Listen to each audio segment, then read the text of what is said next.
Hello बच्चों, let's read the question. बच्चों कह रहा है असर्शन रीजन टाइप क्वेश्चन है। पहले हम चेक करेंगे क्या असर्शन और रीजन दोनों ट्रू है, और अगर दोनों ट्रू है तो क्या रीजन करेक्ट एक्सप्लेनेशन है असर्शन के लिए। कह रहा है organic compounds which do not contain chiral carbon atoms might be optically active. तो ये स्टेटमेंट एकदम करेक्ट है। ओके, या कहो स्टेटमेंट ट्रू है। कैसी है बच्चों? Statement is true. देखो बच्चों, कायरल कार्बन एटम कौन सा होता है? कायरल कार्बन एटम वो कार्बन एटम होता है जिसके अराउंड जैसे चार ग्रुप्स लगे हों और चारों वो क्या हो, डिफरेंट हो।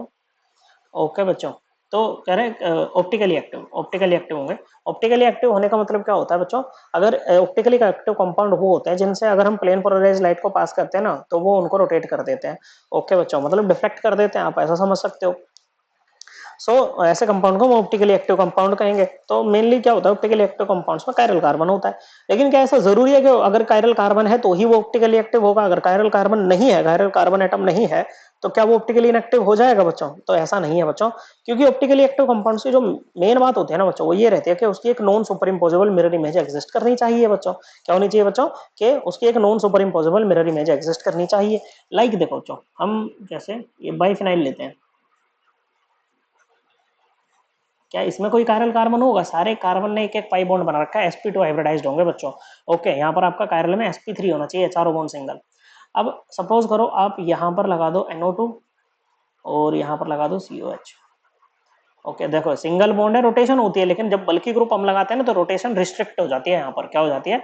रोटेशन रिस्ट्रिक्ट हो जाती है। ओके बच्चों, और यहाँ पर लगा दो अगली बार NO2 और यहाँ पर लगा दो COH।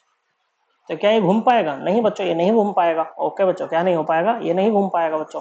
ओके, लेकिन कंपाउंड कैसा होगा बच्चों? कंपाउंड आपका ऑप्टिकली एक्टिव होगा बच्चों। ओके, कैसा होगा? ऑप्टिकली एक्टिव होगा। कोई कायरल कार्बन नहीं है बच्चों, लेकिन फिर भी ऑप्टिकली एक्टिव है बच्चों। ऐसे ही बच्चों हमारा एलीन्स में होता है, ऐसे ही बाइफेनाइल्स में होता है, ये एलीन्स में। ओके बच्चों, इस टाइप के कंपाउंड में भी होता है।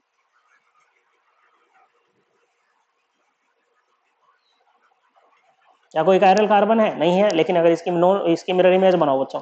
ओके बनाओ, चलो। ओके, तो मिरर इमेज मिरर साइड में रखा है। ओके, लेकिन जो वेज वाला है वो हमें वेज पे दिखाई देगा, डैश वाला डैश पे दिखाई देगा बच्चों।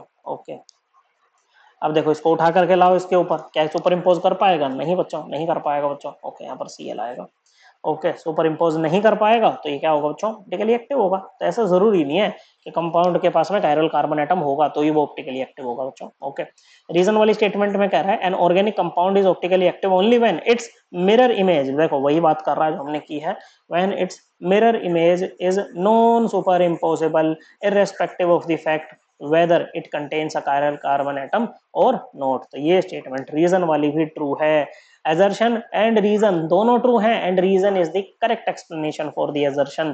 so correct answer is option 1, both assertion and reason are true। reason is a correct explanation of the assertion। I hope आपको ये एकदम क्लियर हो गया होगा। थैंक यू बच्चों।